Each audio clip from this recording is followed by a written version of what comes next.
Hello guys, आप सभी का स्वागत है आपके अपने channel crack one day game channel में।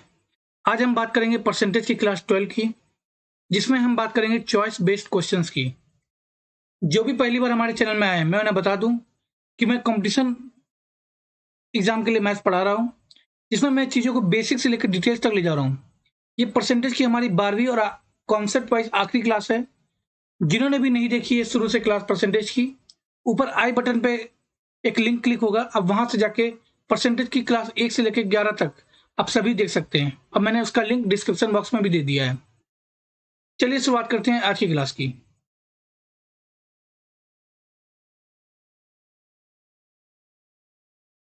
आज की क्लास का हमारा पहला क्वेश्चन है, in an examination 19% failed in the mathematics and 10% failed in English.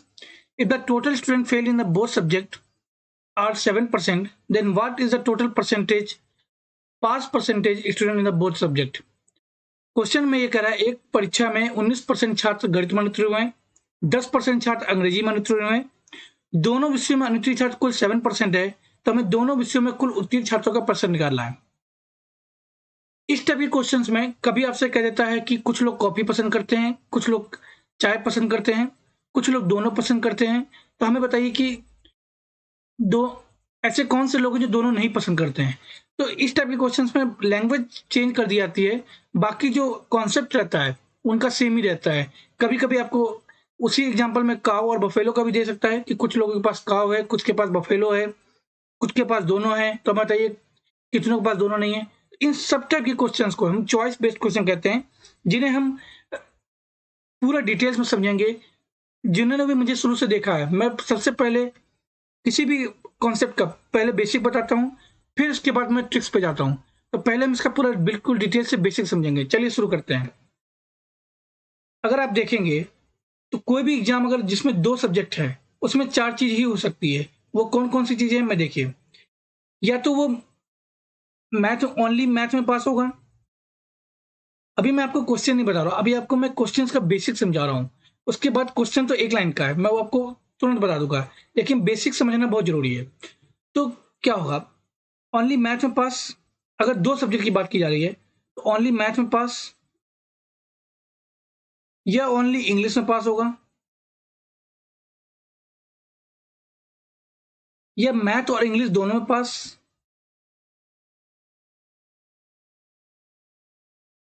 या मैथ और इंग्लिश दोनों में फेल। अगर 2 सब्जेक्ट है और एक क्लास की बात कर रहे हैं तो यही 4 चीजें पॉसिबल है, इसके अलावा कोई भी चीज पॉसिबल नहीं है। और इन सब का जो सम होगा, इन सब का जो सम होगा वो आपका कितना होगा, वो होगा आपका 100%। अब कुछ लोग सोच रहे होंगे क्या ओनली मैथ में फेल नहीं हो सकते, क्या ओनली इंग्लिश में फेल नहीं हो सकते। हो सकते हैं। अगर आप ये बताइए, जो ओनली मैथ में पास होगा वो ओनली इंग्लिश में फेल अपने आप हो जाएगा। क्लियर। जो ओनली इंग्लिश में फेल हो, इंग्लिश में पास होगा, वो ओनली मैथ में अपने आप फेल हो जाएगा। प्लस क्या हो सकता है, मैथ और इंग्लिश दोनों में फेल हो। और क्या हो सकता है, मैथ और इंग्लिश दोनों में ही पास हो। तो चाहे हम ऊपर की लाइन बोले चाहे हम नीचे की लाइन बोले, इन कंडीशंस के अलावा कोई तीसरी कंडीशन नहीं हो सकती है। क्लियर। तो अब हम बताइए एक चीज कि अगर जो सिर्फ मैथ, अगर ओनली मैथ में पास है, अगर कोई बोलता है कि इतने लोग मैथ में पास हैं, ठीक है, अगर इतने लोग मैथ में पास है तो उसमें क्या क्या आ सकता है। उसमें ये आ सकता है कि ओनली मैथ में पास तो आएंगे ही आएंगे। क्लियर। प्लस उसमें क्या होगा, मैथ और इंग्लिश दोनों में पास वाले भी गिने जाएंगे। क्यों? क्योंकि उसमें भी तो मैथ में पास है, इसमें भी तो मैथ में पास है। क्लियर। अगर कोई बोलता है आपको कि इंग्लिश में पास स्टूडेंट बताइए, तो आप क्या करेंगे, ओनली इंग्लिश में पास जोड़ेंगे, प्लस आप क्या करेंगे, मैथ और इंग्लिश दोनों में पास को भी जोड़ेंगे। क्यों? क्योंकि इसमें भी कुछ बंदे, इसमें भी बंदे इंग्लिश में पास हैं। क्लियर। तो अगर मैथ में पास बोलता है, अगर ओनली शब्द नहीं लगाता है, तो आपको यह समझना होगा कि अगर मैथ शब्द बोला है तो उसमें ओनली मैथ में पास होंगे और मैथ और इंग्लिश दोनों में पास होने चाहिए। क्लियर। अगर कोई बोलता है कोई इंग्लिश में पास स्टूडेंट बताइए, तो आपको ओनली इंग्लिश में पास भी जोड़ना पड़ेगा और मैथ प्लस इंग्लिश दोनों में पास भी जोड़ना पड़ेगा। क्लियर? तो अब हमें बताइए, इसको मैं मिटा देता हूं, आप समझ गए होंगे। अब हमें बताइए, अगर कोई आपको बोलता है कि मैथ और इंग्लिश दोनों में पास लोगों का हमें परसेंटेज बताइए, तो आप क्या करेंगे? एक तरफ एम लिखेंगे, एक तरफ ई लिखेंगे। एम में क्या होगा? एम में क्या होगा? ओनली मैथ में पास प्लस जो मैथ और इंग्लिश दोनों में पास है वो भी लिखेंगे। क्लियर? जो इंग्लिश में पास होगा वो ओनली इंग्लिश में पास जोड़ेंगे और मैथ और इंग्लिश दोनों में पास जोड़ेंगे।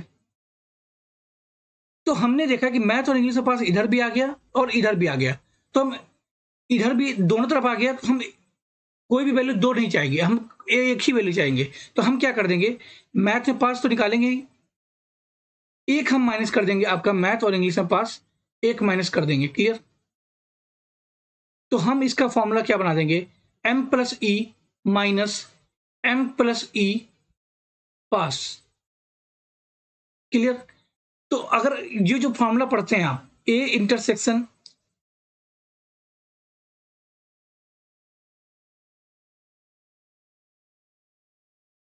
ए union B is equal to A plus B minus A intersection B.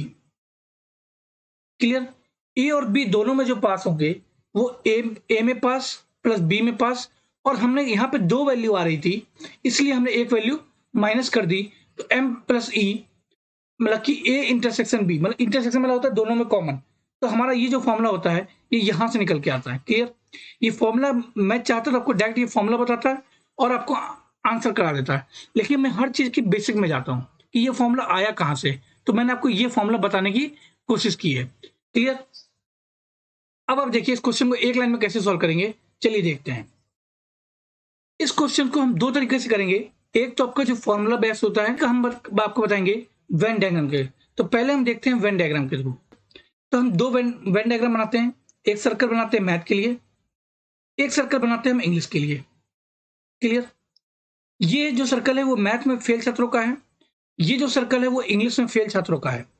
हमें बोला है कि 19% फेल इन द मैथमेटिक्स, यानी कि मैथमेटिक्स में 19% लोग फेल हुए हैं। क्लियर? इंग्लिश में 10% लोग फेल हुए हैं। क्लियर? इंग्लिश में 10% लोग फेल हुए हैं। अब हमें बोला है कि दोनों विषयों में उत्तीर्ण छात्र कुल 7% है, मतलब कि जो दोनों विषयों में फेल हैं वो 7% है। तो इन दोनों सर्कल में कॉमन एरिया कौन सा है? कॉमन एरिया आपका ये है, जहां पे ये आपका कर्सर घूम रहा है, ये कॉमन एरिया है। क्लियर? तो यहाँ पे जो है 7% हम लिखेंगे, क्योंकि दोनों में अनुत्तीर्ण छात्र, दोनों में जो फेल स्टूडेंट है वो आपके यहाँ आएंगे।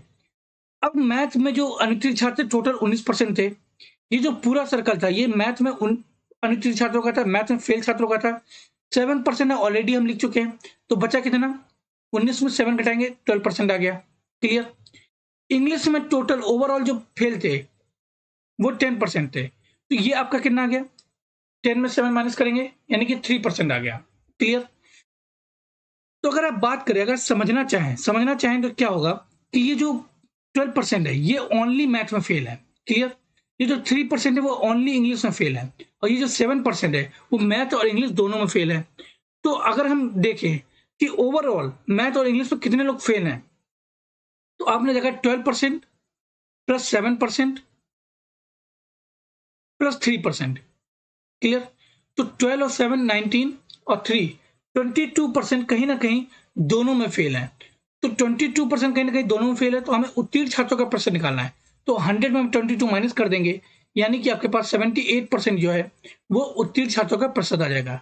पहला तरीका तो आपका ये हो गया वेन डायग्राम से करने का। दूसरा जो तरीका है, डायरेक्ट फॉर्मूला हम लगा देंगे, A union B is equal to होता है A plus B minus A intersection B. Clear?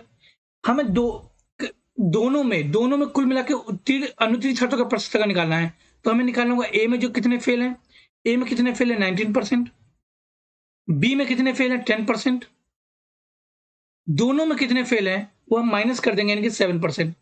तो 19 और 10 29 माइनस 7 किया तो आपका आ गया 22%, यानी कि दोनों में जो फेल छात्र है, दोनों में जो फेल छात्र है वो 22% है ओवरऑल। तो हमें कुल उत्तीर्ण छात्रों का परसेंट निकालना है, तो 100 में माइनस कर देंगे, 100 माइनस 22, यानी कि आपका जो आंसर आ जाएगा वो 78% आ जाएगा। दूसरा question, 72% of the students certain class took biology and 44% took mathematics.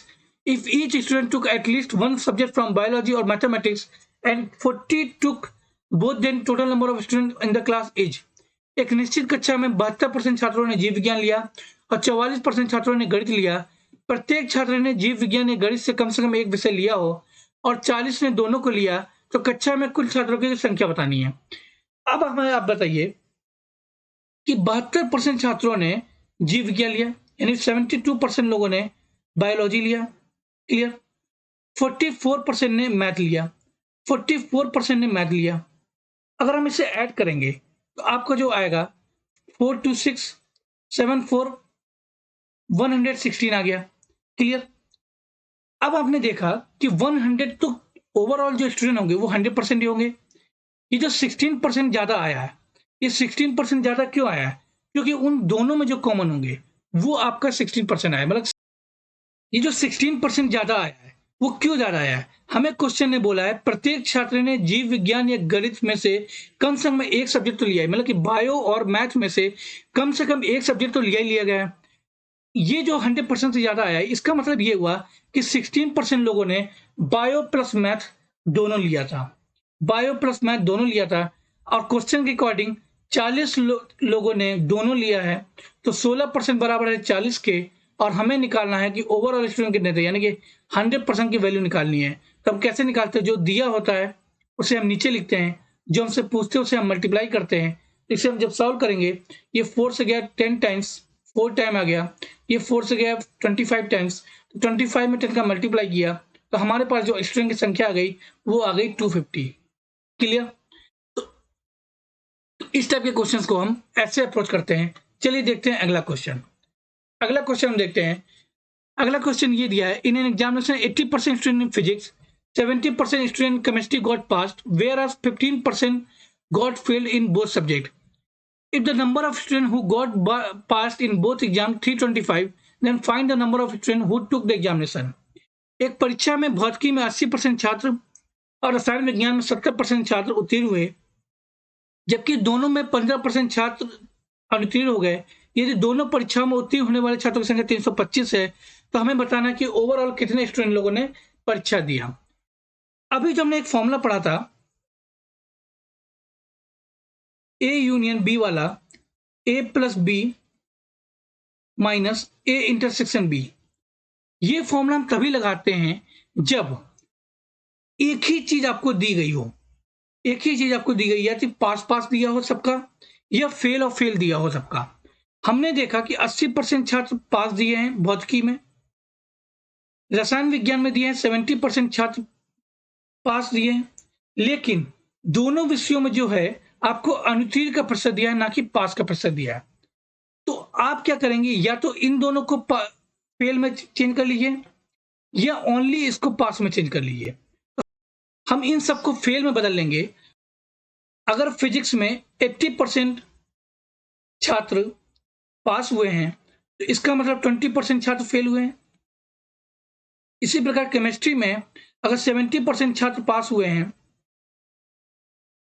तो 30% फेल हो गए, क्लियर। तो आप देखिए, अब हमारे पास पता चल गया है कि ए को हम पी माने यानी फिजिक्स माने तो 20% हो गया, प्लस बी यानी कि केमिस्ट्री 30%, माइनस दोनों में जो छात्र अनुत्तीर्ण हुए हैं वो कितने हुए, 15%, यानी कि दोनों में जो फेल हुए हैं 15%। अब हमने सबका मान लिया, मतलब कि फेल निकाल लिया है, तो 20 + 30 यानी कि 50 में 15 माइनस करेंगे तो आपका आ गया 35%, यानी 35% छात्र जो हैं कहीं ना कहीं इन दोनों विषयों में या तो अकेले फेल हुए हैं या दोनों विषयों में फेल हुए हैं। कुल मिलाकर जो फेल हुए हैं वो 35% लोग फेल हुए हैं।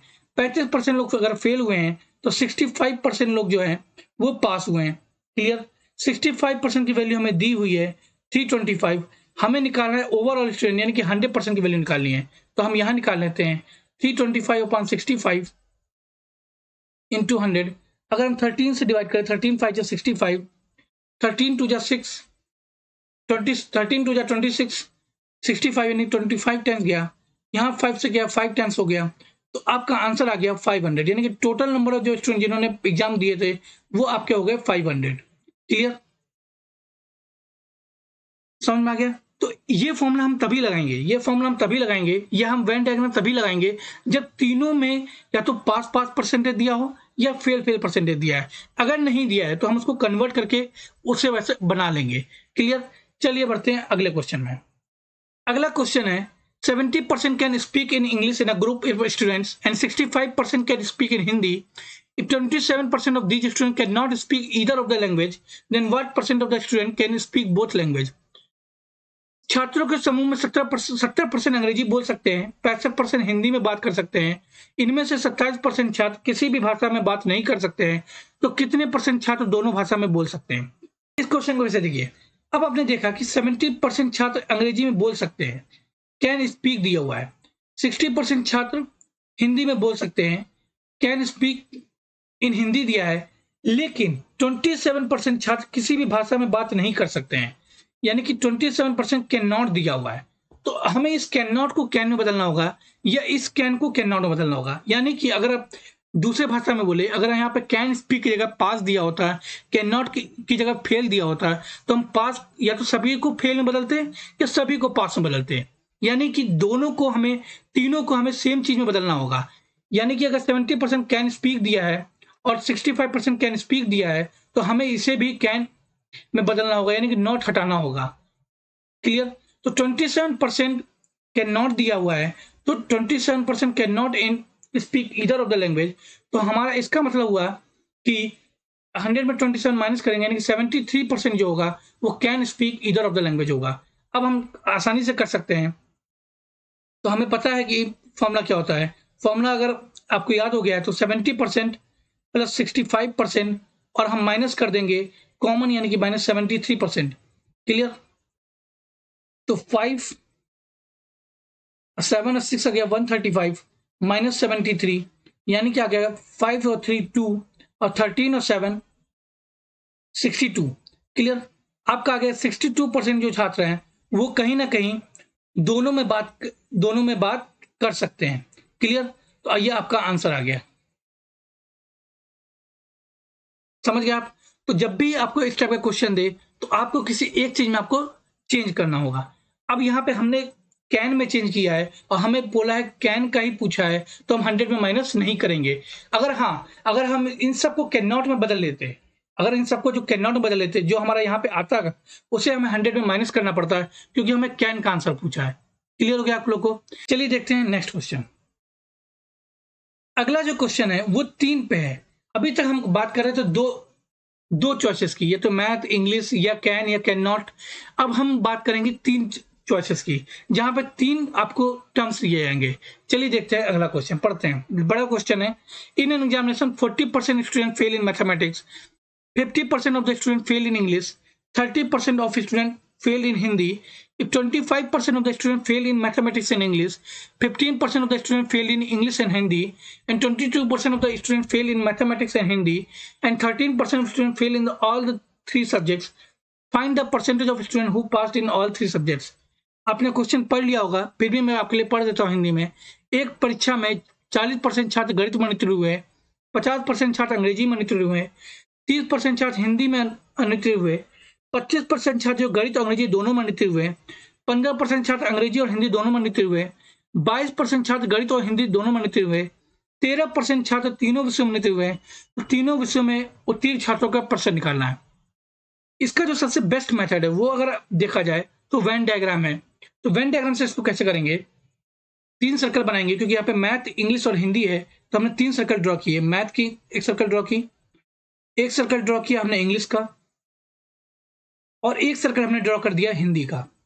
क्लियर, तो ये हमारे पास आ गया मैथ का सर्कल, ये हमने माना इंग्लिश का सर्कल है, ये हमने माना हिंदी में सर्कल है। यानी ये जो सर्कल है वो मैथ में फेल स्टूडेंट का है, ये जो सर्कल है वो इंग्लिश में फेल स्टूडेंट का है, और ये जो सर्कल है वो हिंदी में फेल स्टूडेंट का है।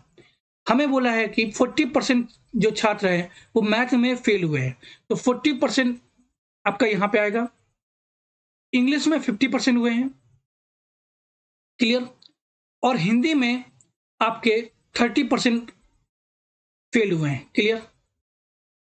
इस क्वेश्चन को हम करने के लिए सबसे जो पहली लाइन पढ़ते हैं वो हम ये देखते हैं कि तीनों में कितने फेल हुए हैं। मतलब तीनों में अगर हम देखें तो 13% छात्र तीनों विषयों में अनुत्तीर्ण हुए हैं। 13% student fail in the all the 3 subjects. तो तीनों में एरिया जो कॉमन है, तीनों में जो एरिया कॉमन है, यहाँ पे जो जहाँ कर्सर मूव हो रहा है वो हमारा तीनों में कॉमन है। तो यानी कि हम 13% जो है वो हम यहाँ पे लिखेंगे, क्लियर। अब हम देखते हैं कि 2 वाला कॉमन, अब हम जो लाइनें पढ़ेंगे वो 2 में कॉमन वाली पढ़ेंगे।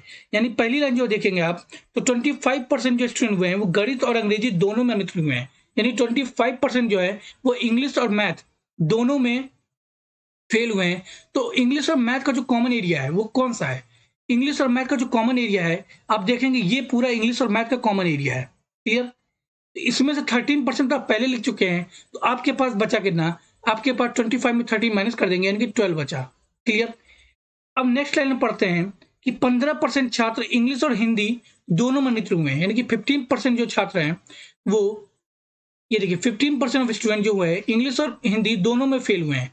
तो इंग्लिश और हिंदी का दोनों का जो कॉमन एरिया है वो हम कहाँ है देखेंगे, तो इंग्लिश और हिंदी का जो कॉमन एरिया है वो पूरा इतना है, क्लियर। 13% उसमें ऑलरेडी लिखा हुआ है। इसका मतलब 2% बचा, तो हमारे पास ओवरऑल आएगा 15% इंग्लिश और हिंदी दोनों में फेल, क्लियर। अब हम देखेंगे कि हमें दिया हुआ है कि 22% of the student fail in mathematics and Hindi both. 22% जो है मैथ और हिंदी दोनों में फेल हुए हैं। तो अब देखिए कि मैथ और हिंदी का जो कॉमन एरिया वो कौन सा है। मैथ और हिंदी का जो कॉमन एरिया है, आपने देखा मैथ और हिंदी का जो कॉमन एरिया, ये जो पूरा एरिया है मैथ और हिंदी का कॉमन एरिया है, इसमें हमारा आना चाहिए कितना? 22%। 13% ऑलरेडी आ चुका है, यानी आपका बचा कितना? 9%, क्लियर। मैथ में 40% जो छात्र हैं वो अनुत्तीर्ण हुए हैं, क्लियर। तो अब इस पूरे सर्कल में 40% आना चाहिए, लेकिन अगर आपने देखा 12 और 13 25, 25 और 9 34, यानी कि आपका 6% आ जाएगा, क्लियर। 50% छात्र इंग्लिश में फेल हुए हैं, यानी कि इंग्लिश में फेल हुए हैं, तो इस पूरे सर्कल में 50% आना चाहिए।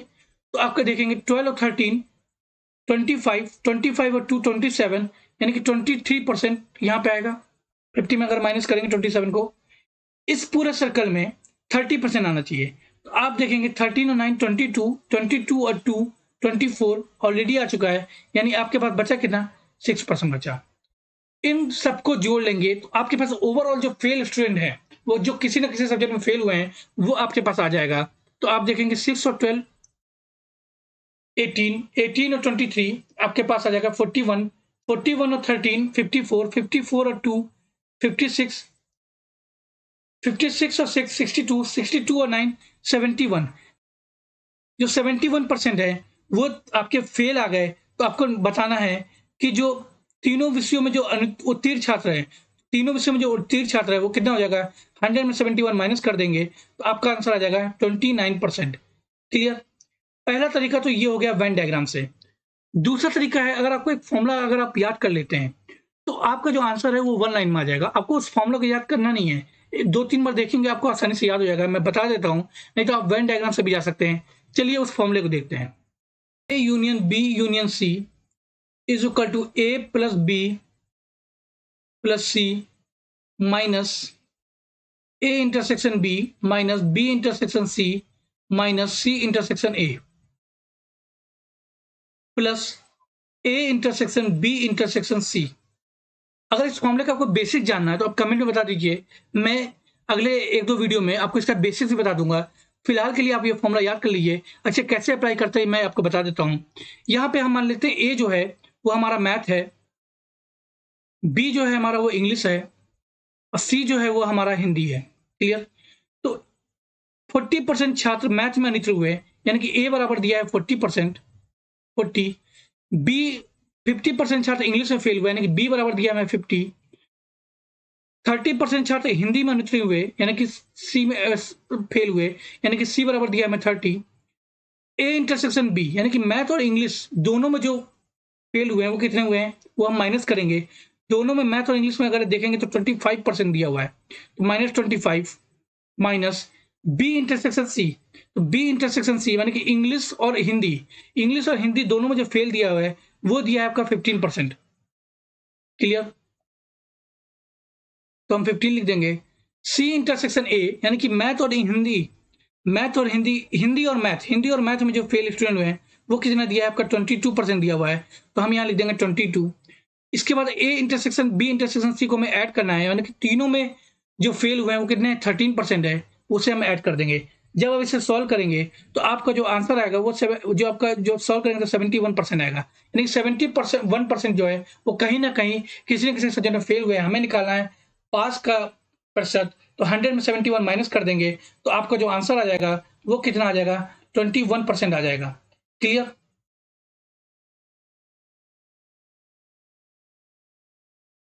तो इस क्वेश्चन को हम इस तरीके से भी कर सकते हैं और वेन डायग्राम से भी जा सकते हैं, लेकिन वेन डायग्राम बनाने में आपने फिर भी देखा आपको 3 सर्कल बनाने हैं, फिर आपको कॉमन ढूंढना है, फिर उन दोनों में कॉमन में माइनस करना है, फिर उन सबको ऐड करना है, काफी टाइम लग जाता है। अगर आपको ये फॉर्मूला डायरेक्ट याद है और मोस्टली आपसे जो बैंक एग्जाम्स हैं, जो आईबीपीएस के एग्जाम्स होते हैं उसमें 3 वाला ही पूछते हैं, तो आप कितनी आसानी से क्वेश्चन को सॉल्व कर सकते हैं, आपने देख लिया।